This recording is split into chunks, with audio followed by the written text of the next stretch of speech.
The end is here.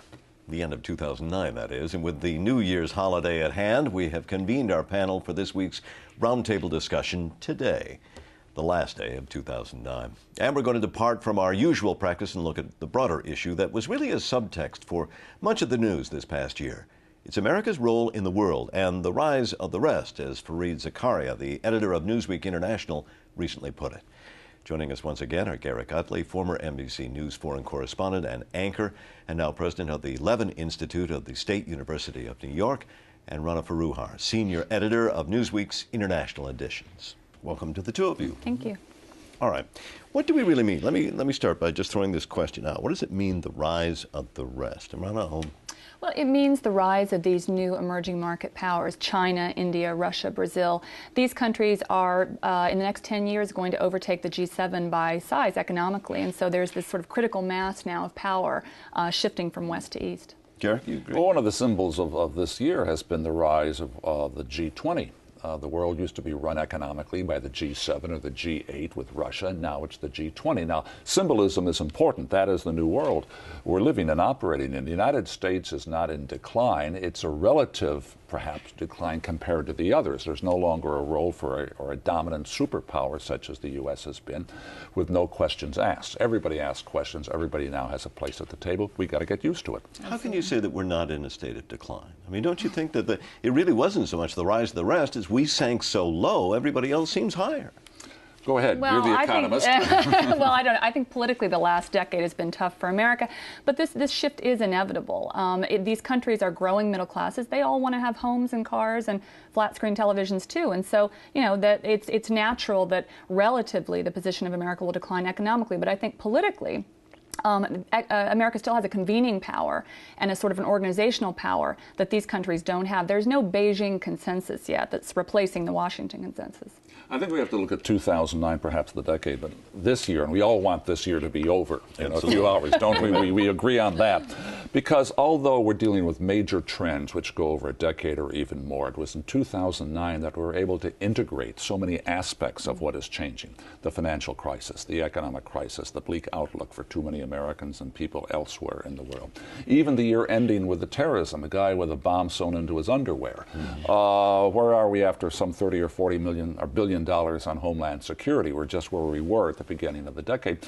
So it's all of these things coming together. And the other sort of integrating point is that the problems the United States faces, as we're describing in the world as a former sole superpower, is also matched by the individual families who understand the new meaning of limits. The United States is limited, and individual families are limited, whether it's on their indebtedness, the future of their home or their jobs, and wage levels. I think many Americans and the nation as a whole had been accustomed to always saying, we call the shots in the world. Do we still call the shots in the world? I think we're calling them with a much larger group. I think to your point about the rise of the G20, it's just a bigger table now, and we have to listen to other voices. And I think that there is a new generation that's going to come out of this financial crisis, a generation recession, if you will, that is going to think very differently, not only about their own personal finances, but about America's place in the world. You talk to a lot of young people about this. What are they saying? What are their feelings about the place of America in the world today? Well, they're concerned. I mean, they're concerned mainly about unemployment, which I think is really looking ahead going to be the big issue, not just in the States, but globally.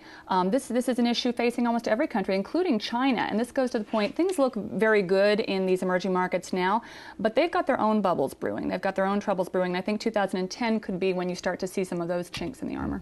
Well, I just wanted to bring up that China, because we were talking about it here, has been on this buying spree, especially of natural resources. And of course, that seems to be a great concern to the United States because we need natural resources as well.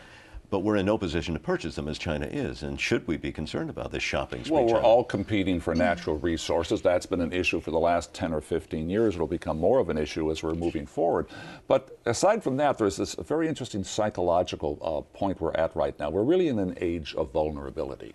It's not so much a loss of confidence. I think Americans are still basically confident about the society as a whole, but we all feel vulnerable on all these fronts. And as long as that continues, as long as the future is so uncertain, whether it's, again, it's our own personal household issues or the nation's role in the world, you're going to have a bit of a downer atmosphere. And I think we just have to face it. And I think people do understand what's happening. So welcome 2010.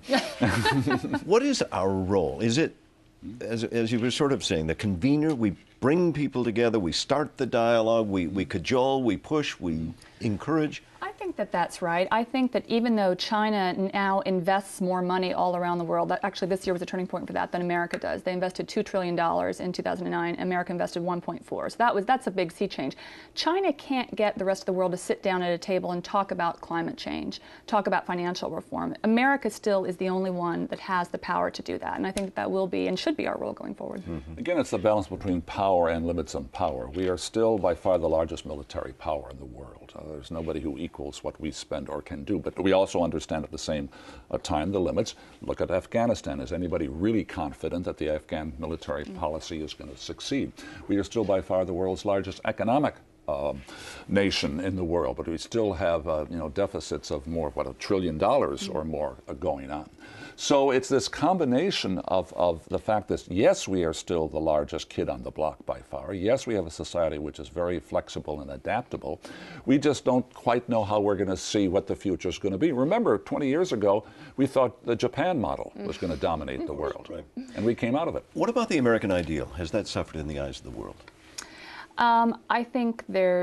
I think during the Bush years, yes. I think that there's been a lot of hope around the Obama administration, and I think our place in the world, clearly our place in Europe and the European sense of America has improved during his tenure. But people are looking warily. I mean, there's a lot of hubris in the emerging markets right now. It's quite interesting. There's a best-selling board game in Argentina that makes fun of the IMF and the Washington Consensus, and I think that's sort of indicative of the big question marks around America's role.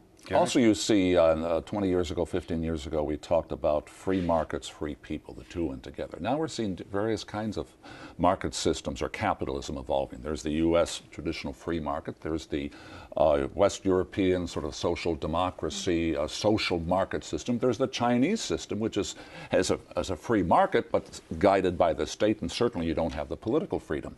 So there's no single capitalism form or model for the future. That's going to be one of the big issues of the decade to come. We're all out of time, and we're out of year. So let me be the first to say Happy New Year to you both. New Year. Rana Faruha, Gara Cutley, thank you. Thank you very much.